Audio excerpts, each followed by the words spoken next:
কে এই শিব? সে আমার শত্রু,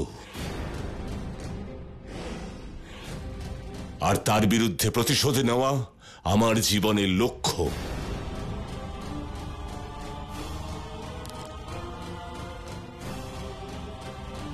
বাবার শত্রু মানে আমার শত্রু।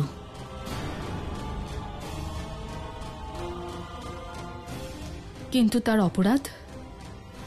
অপরাধ জানতে চাও? তার অপরাধ? এসো আমার সাথে।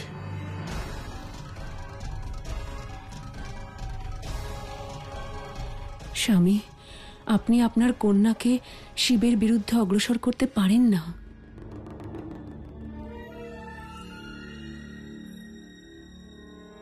ওই দেখো, দেখো ওই জঘন্য অঘরী শিবের অপকর্মের প্রমাণ।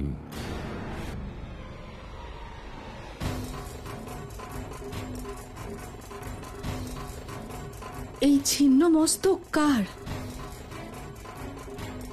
আমার বাবার। আপনার বাবার? এটা ব্রহ্মাদেবের মস্তক। হ্যাঁ। কিন্তু এটা এখানে এলো কিভাবে? ছিন্ন হলো কিভাবে? কে ছিন্ন করলো? ওই শিব। শিব? কি কারণে? ঈর্ষা। আমার পিতার সফলতা সে সইতে পারত না। সেই সময়ে পিতার 5টি মস্তক ছিল।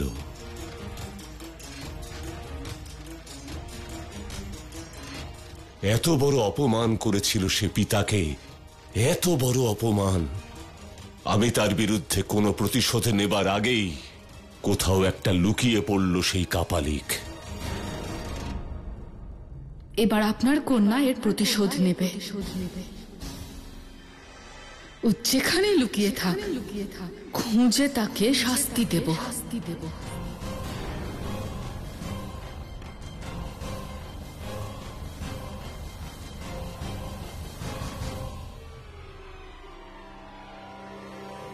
শিব, আর রক্ষা পাবে না তুমি।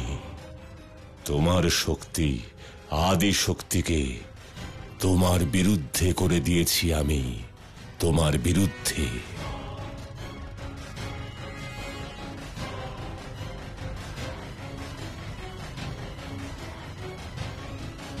আর একদিন সেই যোদ্ধা রাজকুমারী নিজের পিতা প্রজাপতি দক্ষের কাছে অনুমতি নিয়ে তার শত্রু শিবকে খুঁজে বের করার সিদ্ধান্ত নেয়।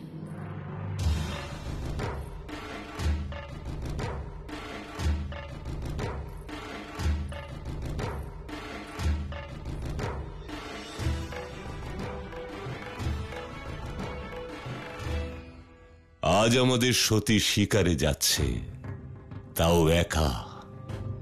তোমার দিদি আর সখীরা যাবে না সঙ্গে?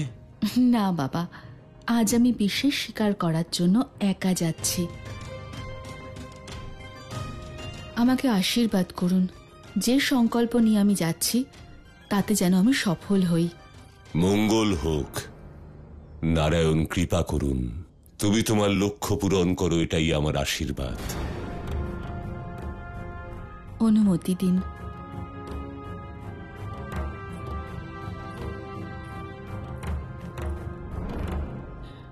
ও একাই যাচ্ছে?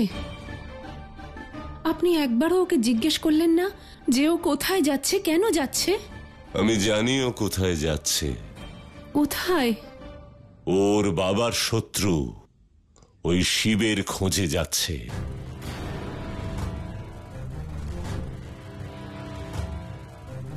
শিবের খোঁজে? ওর এভাবে ওখানে যাওয়া আমার অনুচিত মনে হচ্ছে। এতে অনুচিতের প্রশ্ন কোথায়? ও দক্ষের কন্যা, ওর বাবার শত্রু ওরও শত্রু। আমি নিশ্চিত জানি ওই কাপালিককে খুঁজে বের করবে, যে এত যুগ ধরে কোনো এক অচেনা জায়গায় লুকিয়ে রয়েছে। কিন্তু সতীর শিবের বিরোধিতা করা আমার মনে হয় ঠিক হবে না। এর ফল আমাদের পক্ষে কখনোই মঙ্গল হবে না।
সামনে এসো, সামনে এসো, সামনে এসো মায়াবী শিব।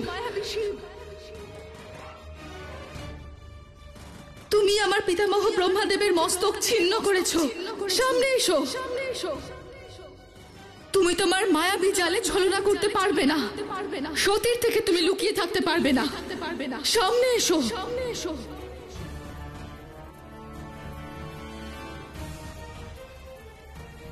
সতীর হাতে শাস্তি পাওয়ার জন্য প্রস্তুত হও।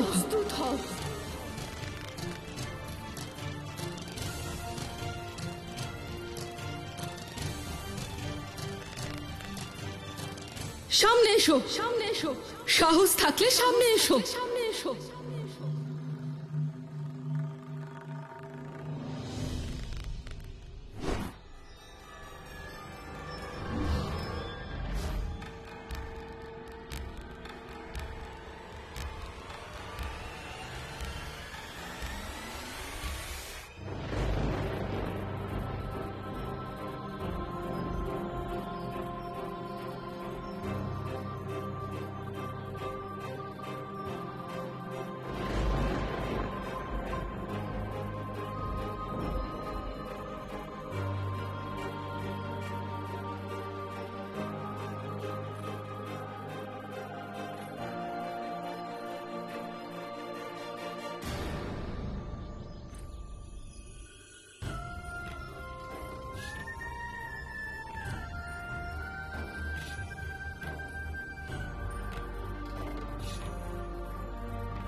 প্রতিবারের মতো তাদের আবার মিলন হয়, কিন্তু এইবার শিব সংসারের উপর বিরক্ত ছিলেন। ওনার হৃদয় ব্যথায় পরিপূর্ণ ছিল, আর সতীর মন প্রতিশোধের আগুনে।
कर्पूरगौरं केन्द्रहारं सदा वसन्तं हृदि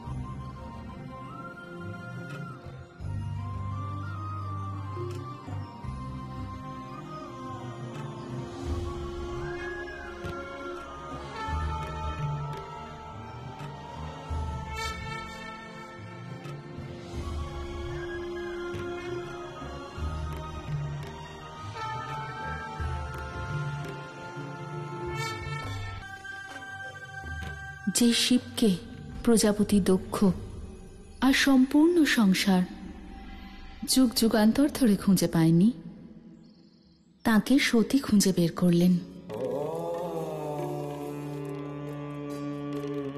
উনি খুব দৃঢ়, যা সংকল্প করেছিলেন তা পূরণ করলেন। সতীর বাহ্যিক আচরণের থেকেও প্রবল ছিল তার অন্তরাত্মার শক্তি, যা তাকে শিবের কাছে পৌঁছে দিয়েছিল। আর এই দুই শক্তির মিলন তো অবশ্যম্ভাবী ছিল। তারপরে কি হলো? রাজকুমারী সতীর মন থেকে শত্রুতা মুছে গেল, তাদের দুজনের মিলন হলো, তারা এক হয়ে গেল। শিবকে পাওয়ার পরেও তাকে সম্পূর্ণ রূপে পাওয়াটা সতীর পক্ষে সহজ ছিল না।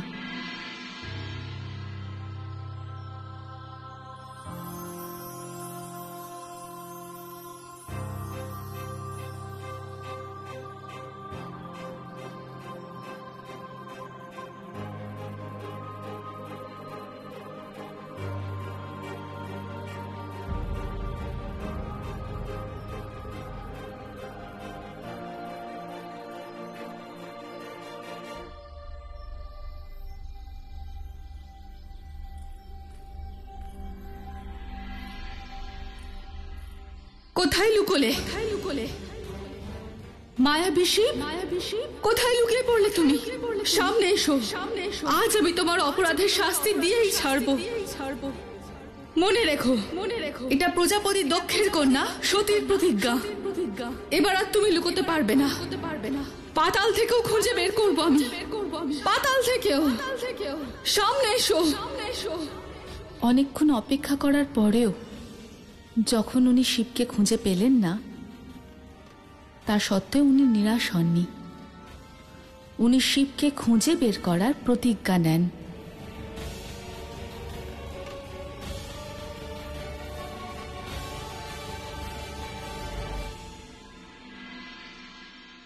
কারণ সতী এখনো ভালোবাসা ও ঘৃণার মাঝখানে দাঁড়িয়েছিলেন, নিজের বিচলিত মনকে সঙ্গে নিয়ে। ভালোবাসা আর ঘৃণা একই সাথে একই সময়? কারণ সতী সিদ্ধান্ত নিতে পারছিলেন না যে শিবের প্রতি তার আকর্ষণ কী কারণে, ভালোবাসার কারণে না ঘৃণার কারণে।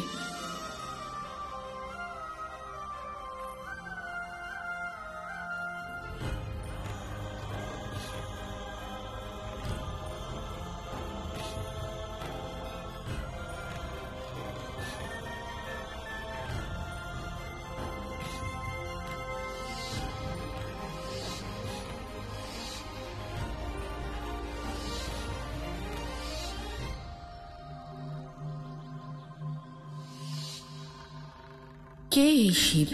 সে আমার শত্রু, আর তার বিরুদ্ধে প্রতিশোধ নেওয়া আমার জীবনের লক্ষ্য। এই ছিন্ন মস্তক কার? আমার বাবার। কে ছিন্ন করলো? ওই শিব। ব্যাস, অনেক হয়েছে। তুমি নিজের মায়ায় আমাকে ভোলাতে পারবে না। মায়াবী শিব আমার অন্তর মনকে বশ করতে পারবে না। বাবা ঠিক বলেন, মায়াবী তুমি, আমার ভ্রম। শুনতে পাচ্ছ তুমি? তুমি আমার ভ্রম। সতী?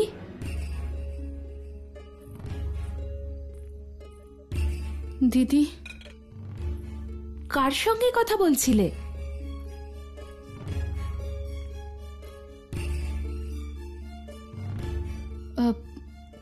দিদি আসলে সতী, তুমি ঠিক আছো তো?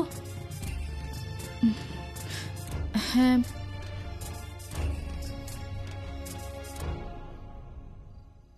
বুঝে গেছি।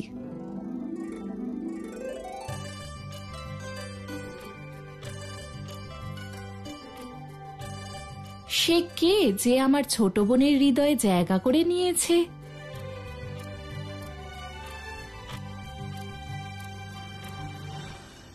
সতীর হৃদয় জায়গা করে নেওয়া এতটাও সহজ নয়।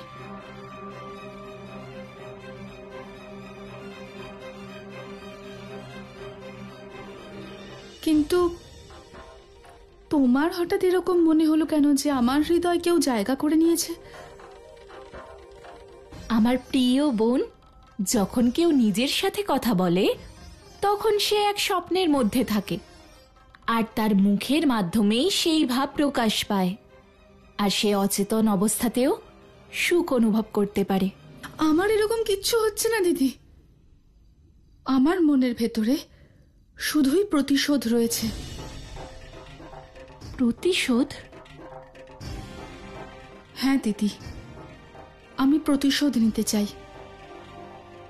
আর তাই আমি তাকে লুকিয়ে খুঁজতেও গিয়েছিলাম। কাকে খুঁজতে গেছিলে? ওই মায়াবী শিবকে।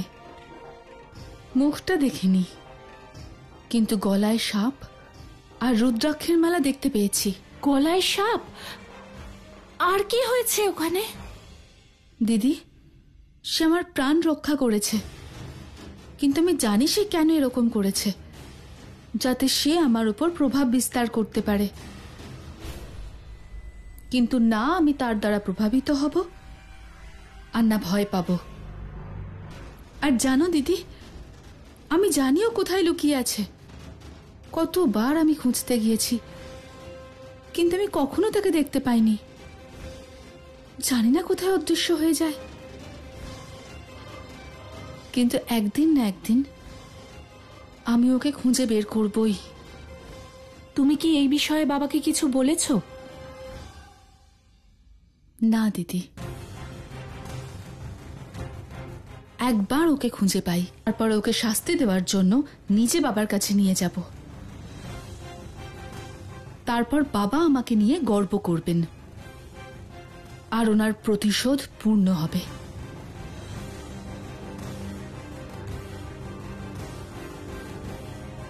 কিন্তু আমাকে তোমার এই সিদ্ধান্তের বিষয়ে বাবাকে জানাতেই হবে সতী।